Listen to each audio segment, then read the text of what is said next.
Good evening, everyone. Welcome to Nature Echoes on this Wednesday, 11th of January 2022. And I don't have an opening video. So this is Nature Echoes number 5.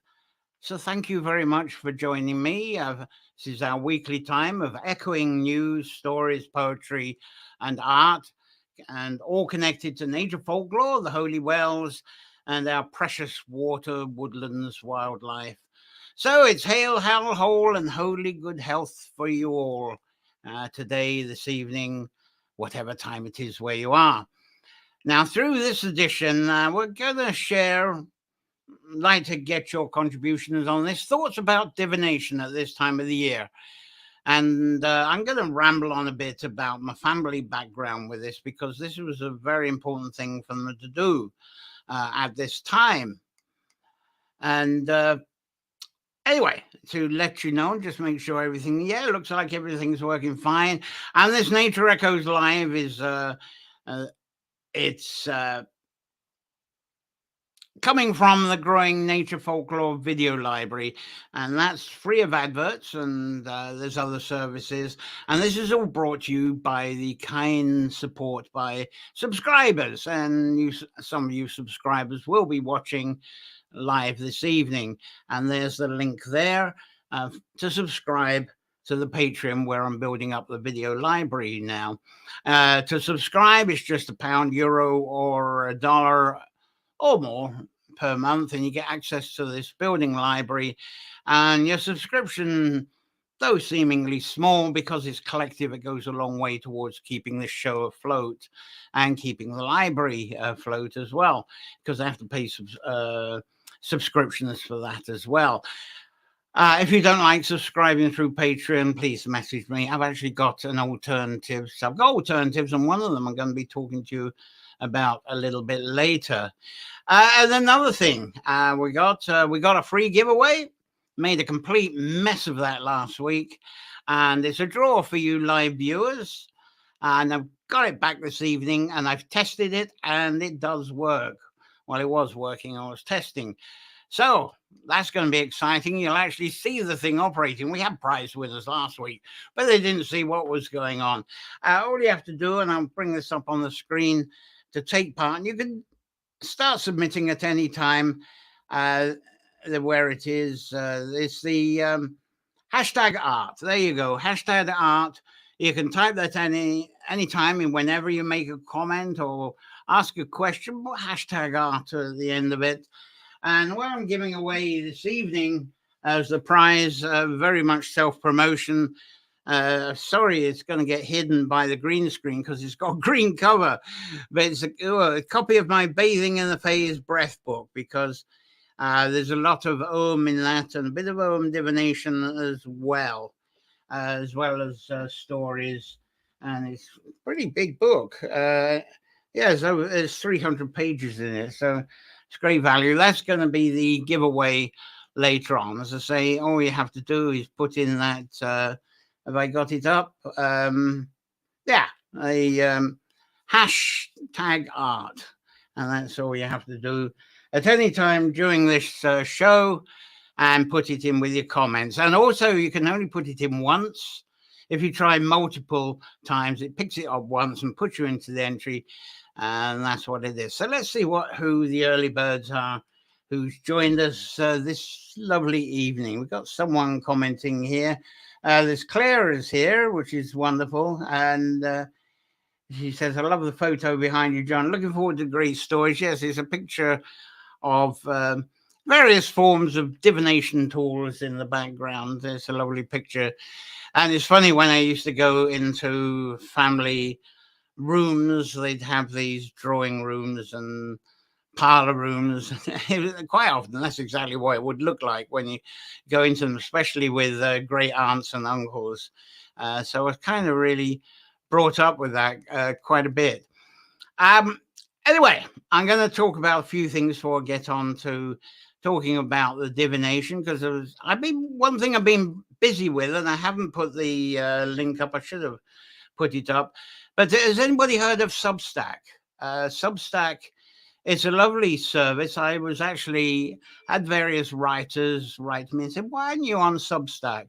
Because there's some people who actually said, "Yeah, it's nice having the video library, but we'd like to be able to read it instead." And so with Substack was what was recommended, and I've joined Substack. It's a bit of a learning curve. Um, I I haven't got Substack.com. Perhaps I better type in a banner to show you what I'm talking about. I should have created this before. There we go. There we go. Substack.com. Substack. And I'm gonna cheat by putting some extra stuff here. There you go. Now my spelling is off the wall. Now I'll get it in a moment. Better get on with it because I want to be away in half an hour. Right, that's it. That's it. Substack.com, and that's referral as well. That's it. So there you go. If you'd like to join Substack, there's a bit of a. There you go. You can use that link to get to it. Anyway, Substack, quite amazing. I started putting a couple of past articles, just trying the thing out. I was really a duck in new water and trying this out. And I was amazed how it worked. Subscribers just poured in. You know, I'm on the Patreon, but I've never had the explosion of popularity as I had on Substack. And then some people started donating money on the Substack. You know, what?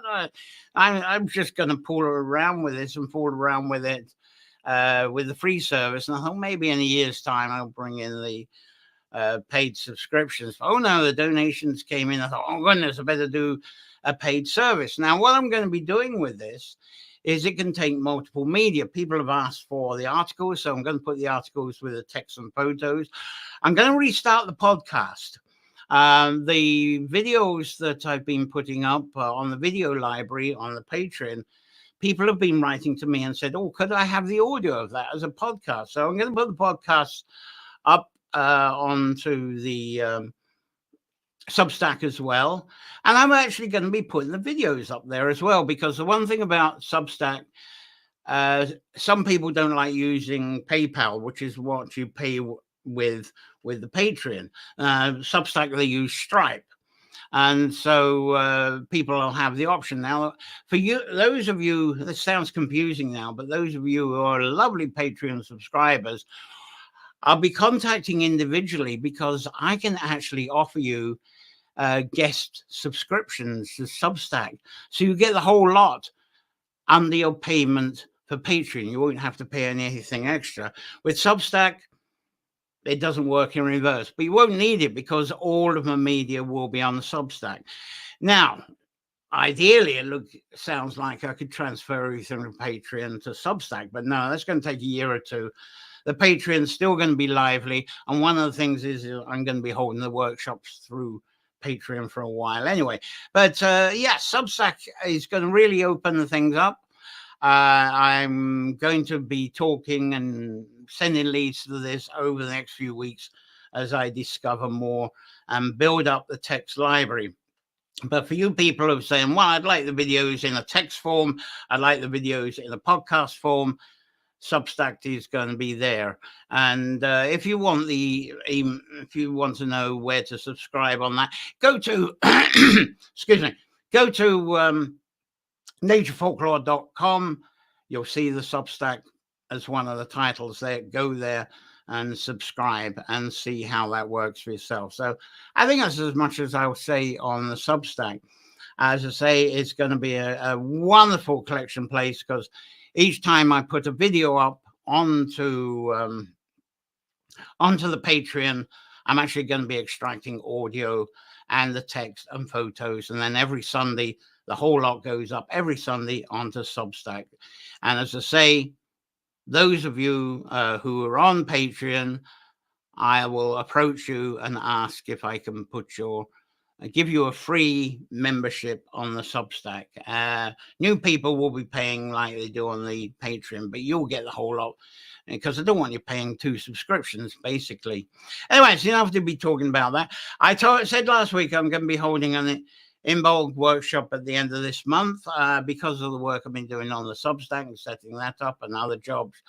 I didn't do any work on the workshop, so this is going to be real short notice stuff, because I really want to put this on for you in some form by the end of this month.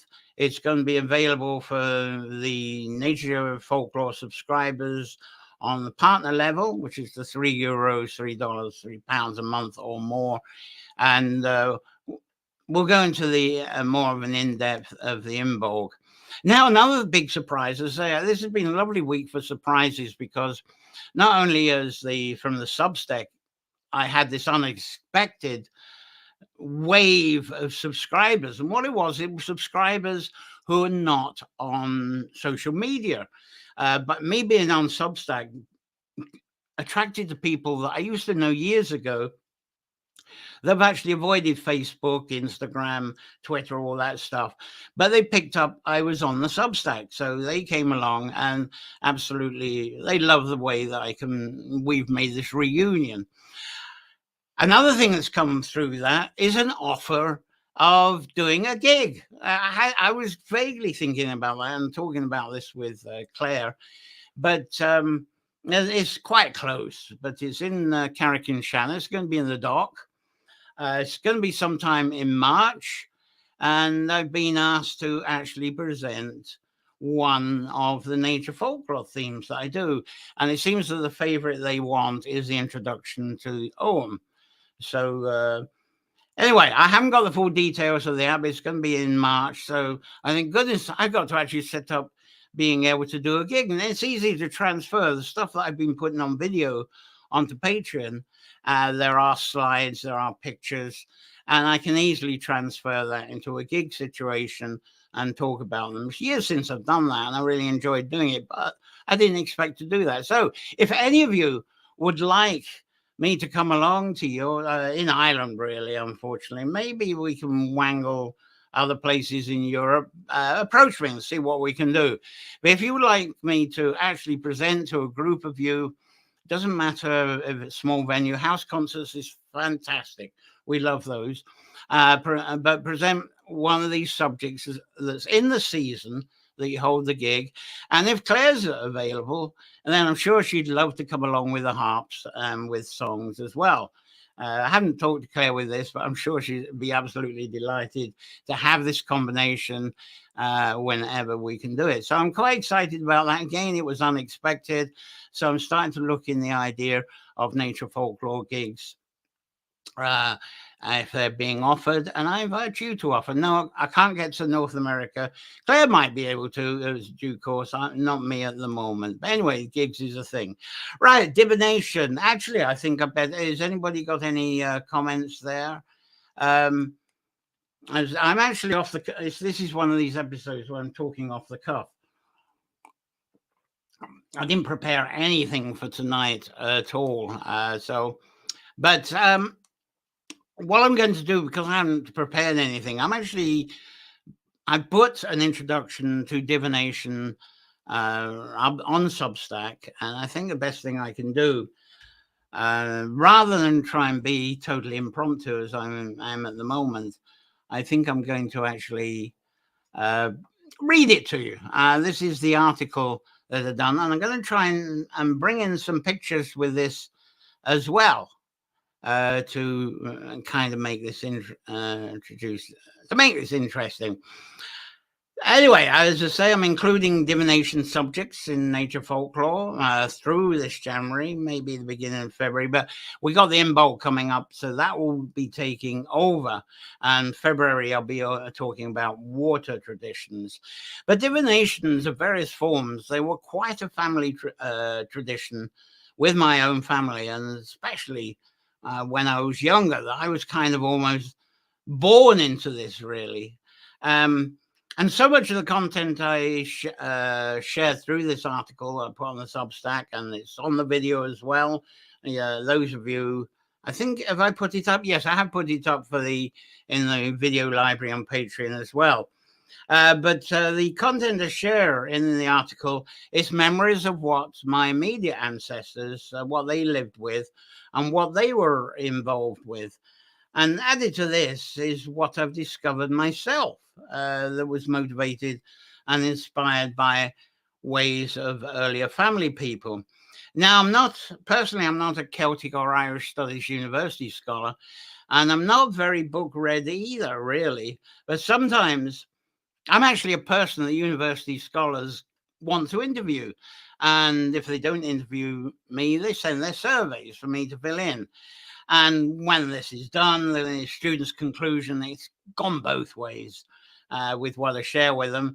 Sometimes they include what I tell them or write in their thesis. And other times they say, oh, that's a complete load of BS. It's not a resource that they're looking for. So it goes either way. But back to my family's divination. This was very much of my father's lifestyle, along with his brothers, sisters, parents, uncles, aunts, etc. It was actually a concern of my mother's family because they were quite strong Catholics. At one point, they tried to get me adopted to save me from the devil of my family, father's family, once my mother had unfortunately passed on. But my father and his family, they lived as if divination guided every decision and action that they took on. I wish I had pictures of this, but I have memories of family breakfasts and lunches where everybody drank tea made with the loose tea, and it wasn't strained. They just put it straight out of the teapot into the cup, tea leaves and all. And my family thought the tea bag users were snobs anyway. This was way back in the 50s. And tea bags were much more expensive then, much more expensive than the loose teas. Now, the ritual after every family collective meal, you often, funnily enough, it was often breakfast as well as lunch, sometimes for supper as well. Everybody would swish around the last drop of tea in the cup and then sip the remaining carefully. So they just they carefully leave the tea leaves as they are when it was swished around. And every member of the family would then pass their cup around to get different interpretations of what the other family members could see in them. Now, if there was a dispute over what was in the bottom of the tea leaf cups from the readings, then out came the Sybil cards. My family was really into Sybil cards, and these were the origins of today's playing cards. Sorry, I don't have pictures of that to illustrate. And I think the Sybil cards might actually be older than tarot. I think they do have a Persian origin. They were at least Egyptian, but I think it was Persian as well. Sybil cards, not tarot, were another popular form of family divination. So any of you there, do your family or do you use Sybil cards? Do you know about Sybil cards and have you used them, or even regular playing cards instead of tarot cards? Because I know even in games, if the family were out and they were playing games and poker or whist or whatever it was, in the breaks in between games, it's amazing how they start flicking the cards and they come out with the fortune telling. And I'm going to perhaps talk a bit about that in a minute. But reading tea leaves, reading Sybil cards, and touching objects was some of the family ways of divination. So as a wee lad during the 50s, I believe that this was a way to live, as this has certainly been the family ways for at least 100 years before. And my father and family, they were also devoted to charting all kinds of things.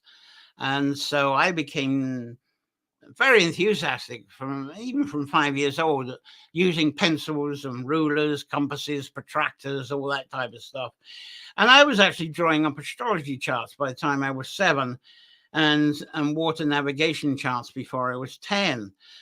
So it seems, especially today within social media, the sort of do your research vibe, divination may commonly now be thought of as being fortune-telling party trickery. And it's there for a bit of fun. And perhaps the divination is sort of being like the Chinese fortune cookies. Now, think about making this more interesting. Let's bring some pictures on. I think that Carl Jung is sort of a very good basis to the where the intuition, where the inspiration, the instinct comes from. And let's see. And that's, of course, I'll talk about that. Maybe I'll get to that. But a lot of people do divination from animal habits. And of course, that's my back cloth there that's got quite a few divination tools there. You can see the runes, you can see the I Ching book, the candles, various tools there. And astrology, and I mentioned that drawing the astrology chart. Yes, my family did use the divination of the chart, but the symbol cards and the tea leaves, it was quick. And there we go. I talked about the, comparing it. A lot of people think it's just like the Chinese fortune cookies. Right. I'll bring me back, I think. Right. And come on to that one. Right. During ancient times, let's see.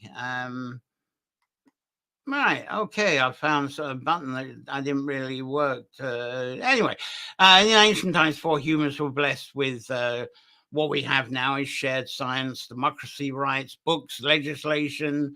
They're supposed to be made for the people.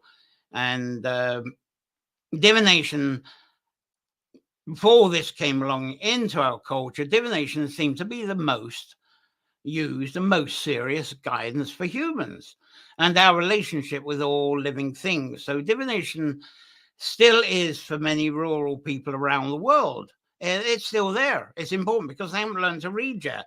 It's only been in the last 200 years and that I suppose this mass reading that we've had in Ireland, UK, Europe, and other parts of the world, just the last 100, even 50 years, have the majority of people been able to have the education to learn how to read and write. So before that, before acquiring reading skills, when humans had questions, they seemed to look for other humans who had the crafts and skills to guide them through pursuing and living with their questions. And one question I put to you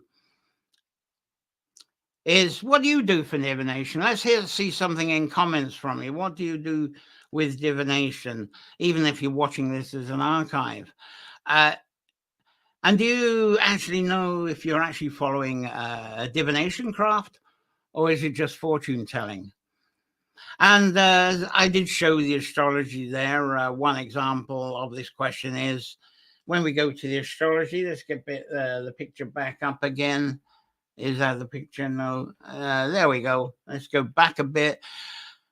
What do we do with astrology? Do we consult astrology charts or do we just look at horoscopes?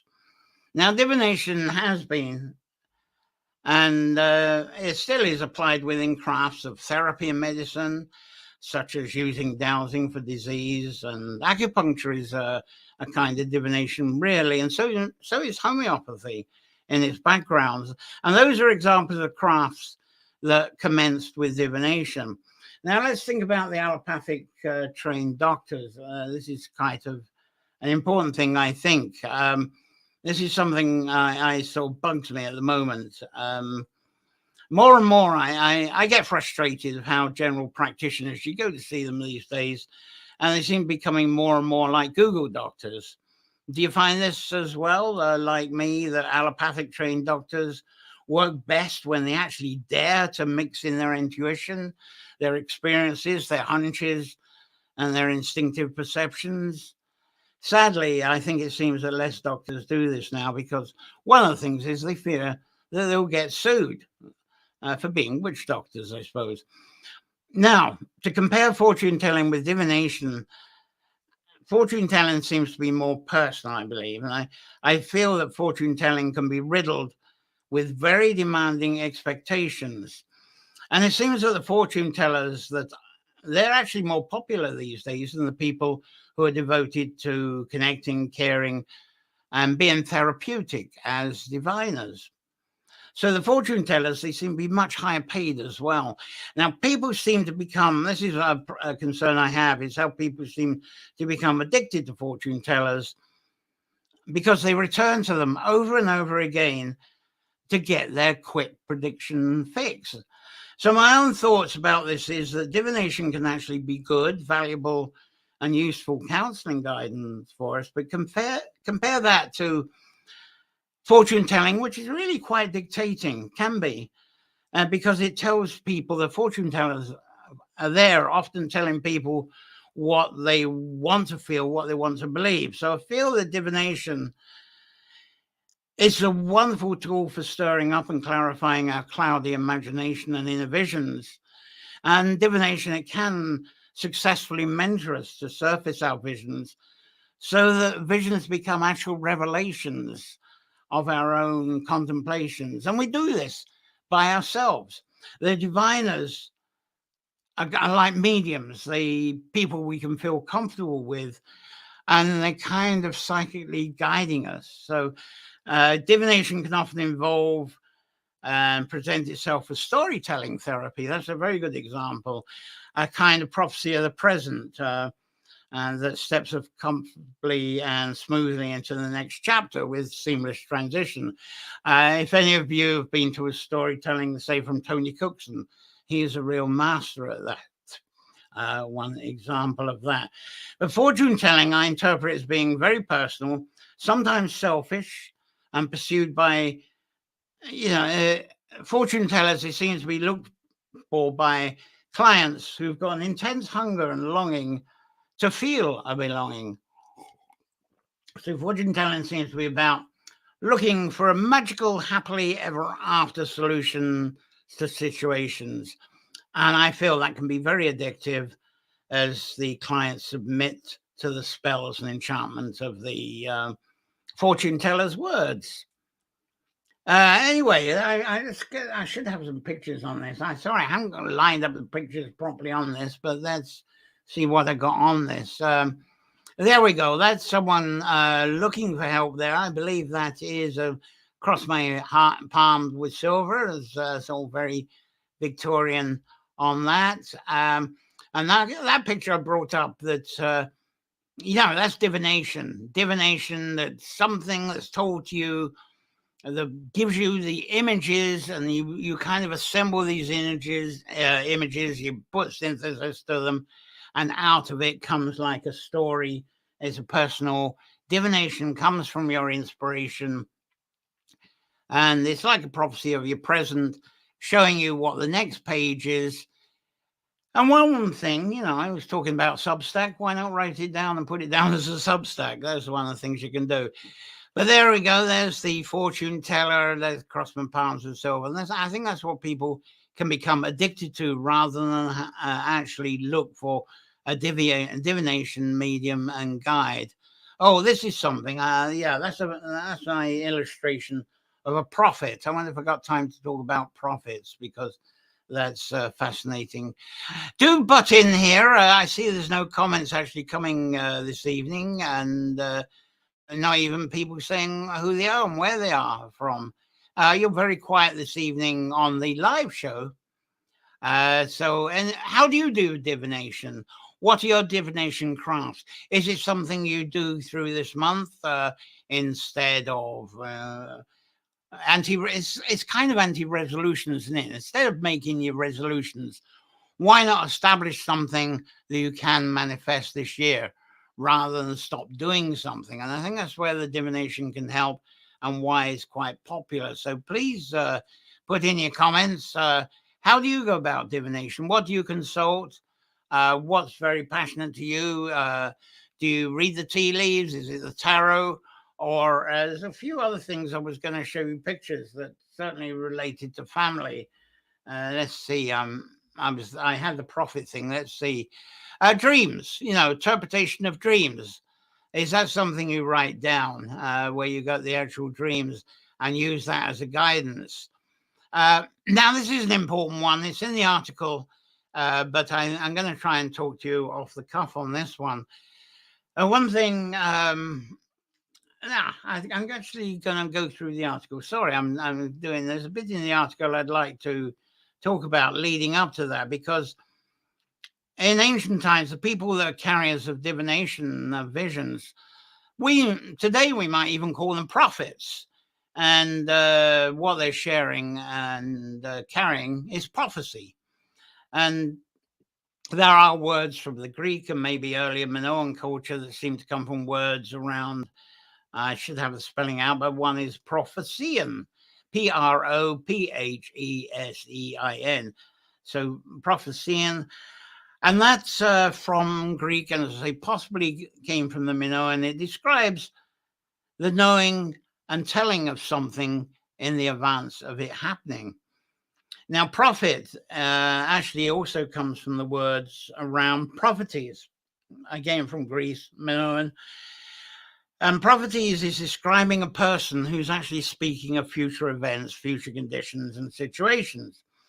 Now, I find that the old Islamic approach to language very, very interesting. And I'm not a follower, I'm not Islamic, so please forgive me if you are Islamic or are Muslim, and if I go off the rails with this. But with old Islamic, I hear that attempting to speak the word of God with a human language, that's totally forbidden. And this is because the word of God is defined as having its own language, and a language that humans, they can sense and they can embrace it, but we're totally unable to speak it. So any words we create for what we think is the word of God is purely our own humble human interpretation and is never, ever actually the word of God. Now, in Judaism, and we'll go back, these are these Judaism people, very different again. Yeah, there again, there's some Judaism people there. To them, prophets are interpreted as people that somehow act as parables. And the parables from their own, what they do is tell parables from translations from their inspirations. Today, we may just call that being bardic. It seems that nobody in the Judaism, in the ancient Judaism time, nobody could actually become a chieftain. Well, they didn't have chieftains, they had kings.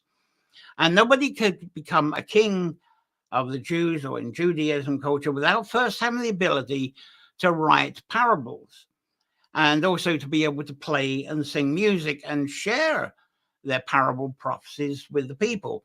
And a very good example of that is King David with his harp. Very good example. He was a king with a harp, with his parables from his inspiration. And that's very much the Judaism example. Now, all of this, as I say, the Islamic and the Judaism, I was actually taught those bits of religion at school during my teens by a prefect. Our religious teachers were off for a couple of weeks, so we were taught by my teens by Richard Charteris. And as I say, he took over religious education. Wonderful teacher. It was only for a couple of weeks. I wish it was longer. But what Richard was doing, he was actually at that time looking for a religion that he could comfortably join. He was desperate for a religion. And he told us that he almost joined the Mormons.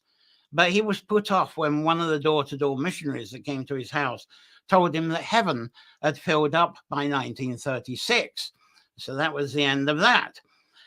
And so that Richard Charteris, a wonderful teacher, wonderful speaker, very entertaining, and had an incredible empathy for people. He actually eventually became the Church of England Archbishop of London, and he retired a few years ago. Anyway, the rest of us pagans, spiritualists, pantheists, Jedis, and all you among you. What about women prophets? I think I've got a famous woman prophet here. If I get the pictures going again, that's the Judaism. Oh, of course, the Christian one. I didn't mention. Of course, the Christian, we've got the Holy Spirit. That's the prophet there. And that's really another thing with the family is by get divination by holding property, ancient property, and getting a story out of that. Oh, the family were into that as much as the tea leaves. And psychometry, and that's something I sort of keep quiet a bit, but that's something that I seem to have instinctive. And tell me if you've got some stories of this one as well. When you actually touch things, especially out in the wild, especially like touching trees, I know some people, when they touch ancient stones, they get this, or put their hands in a holy well. Suddenly, this vision, overcome with this vision, and it turns into a story. And when I had tour bus and tour groups going round, and I was telling stories, I'd be non-stop with the stories. But if I was home, I wouldn't really be as non-stop, because what would happen is I'd be at a site and I would touch something, and suddenly it would be like a prompt. All the memories would come back and be able to tell the story. So that's sort of like psychometry. So please show any experience you have of that. Can I put myself back? We got a question here. Whoops, where is the comments? Someone said, like Kung Fu Shaolin, hey Nature Folklore, hey Claire Roach. There we go. Someone, oh goodness, we got the Sky on. Sky, who's having an exciting, son who's having an exciting time in Alicante in Spain, and soon be going off to the Canaries or Tenerife. And so he's this globetrotter nomad doing fantastic work. One day I would say about it. So it's lovely to have you folks around.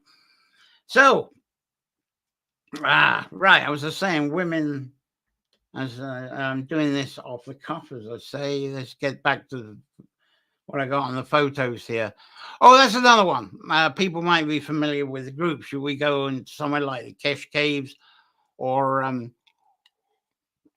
in various sites into the woodlands, into Hazelwood, for instance? And that's another thing that's a little bit, it's another form of the psychometry. You're actually in a space, and it's almost as if you can see something from this, everything going around, and you're telling the story as if it's being reenacted around you. So if you got had visions like that and you dismiss it, yeah, I kind of call it sleeping awake or wake sleeping, something like. It's like your dream pattern is coming into your waking life as you're talking to other people. What else have I got on that one? Oh, there we go. There's definitely a woman prophet, because we hear the stories of Noah, but there's also variations on that. There was, I forget the name, but it was actually Noah's wife that actually understood the arrival of the oncoming rain and the storms. And it was her that had the vision of the ark. I wish I knew where I got this story from, but that's where this picture is representing, is part of that story that was, come on, you know, handing this over to Noah. Come on, go on and build this thing. But of course, Caesar, wasn't she the, I should know this one, Caesar, actually arriving from Egypt. She was the granddaughter of Noah, was that right? And certainly was a woman diviner. So she's said to be buried on the Dingle Peninsula, or near the Dingle Peninsula. I'm trying to think of the name of the town nearby. Anyways, go down to Dingle and you get the stories of that as well. Right, yeah, that's more on the visions. Of course, the other thing when I had the tree labyrinth, the one thing I used to talk about is how we handle these images, how we do personal divination. You get all these visions, but a lot of people, they like to have something, an imagery that they can put a shape to. And we used to say that when you go around the labyrinth, take whatever it is that's you're guarding around you. And that could be something like, let's get that, get this, your animal spirit, animal totem. It could be the invisible friend there. And it could be, do I have a guardian angel? No, I don't have a guardian. I do have a guardian angel somewhere.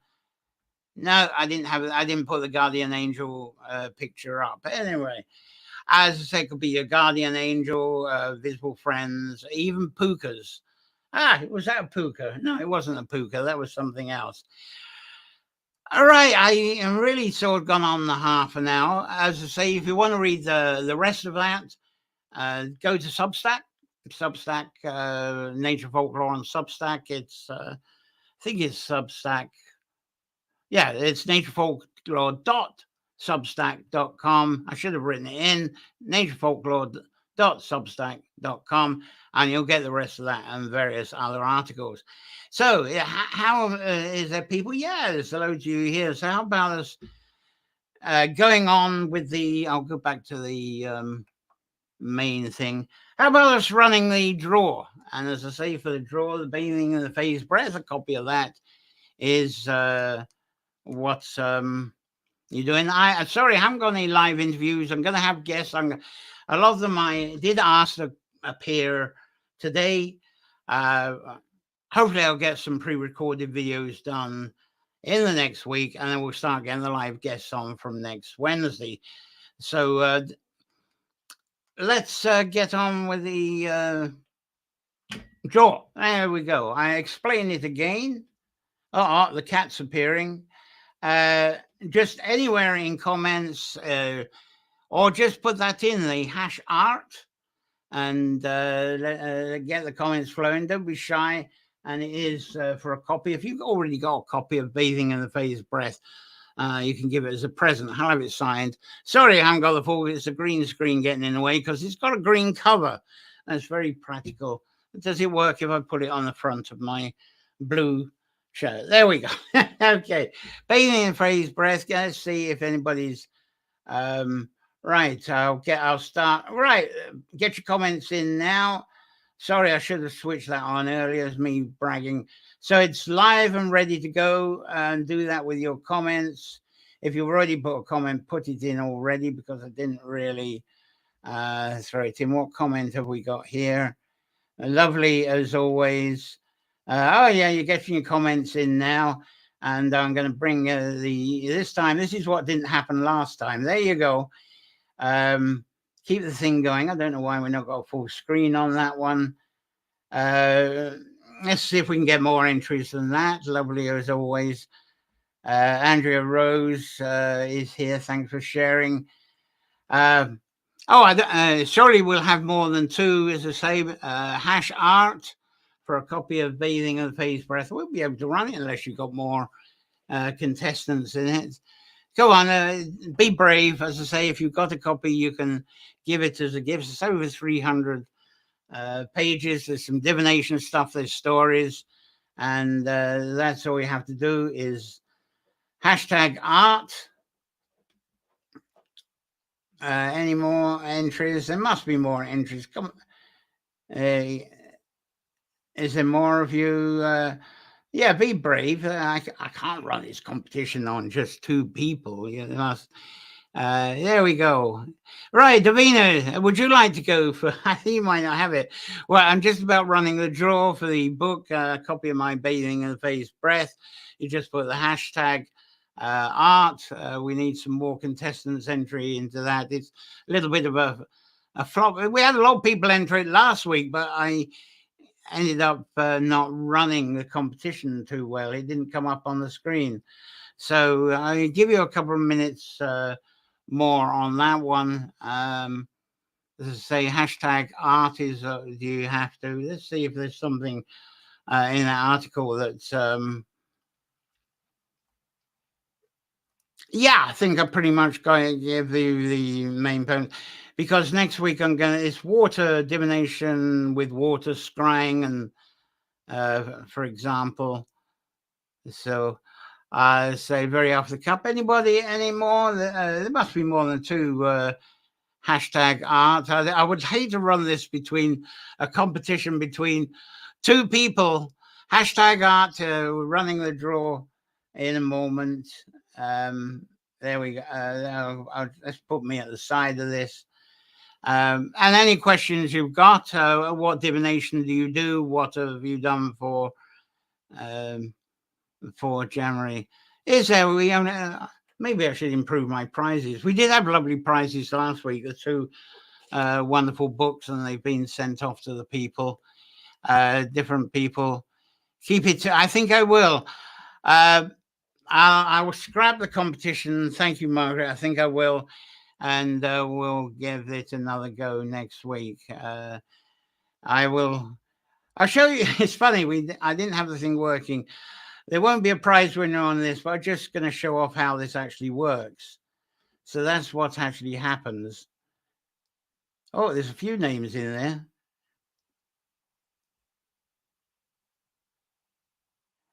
Davina, have you got a copy of that? There were a few names in there. I'll send you a copy. I'll send you a copy. Congratulations for that. You just came in, and there you go. So that's you've got a copy. I'll contact you about getting that to you. So that's the end of that, and it actually works. That's something we made. Let's get me back to where I was. You won something. Came onto the show. Did you? You didn't plan it just for the freebie there, did you? I hope. All right, as I say, live interviews next week. I've enjoyed sharing this with you on divination, even though it was totally off the cuff. And if you're watching later, which a lot of people are, do post your comments, talk to me, talk about how you do your divination, and I'll reply to what you say. Click the bell icon on the YouTube, and that means you get reminded next week. Don't forget to check me out, as I say, on the new service, which I'm very excited about there, the Substack, naturefolklore.substack.com, because I'm going to learn more about that, and it's really going to build up into something. So thank you very much. If there's any other comments you got, and little disappointed you didn't share your divination, but it is a personal thing, I suppose. So thank you very much. I'm wishing you a very healthy. Sorry. Oh dear. That's embarrassing. Before I go. Have a very healthy, inspired, and great divination week. Thanks very much for watching. Bye.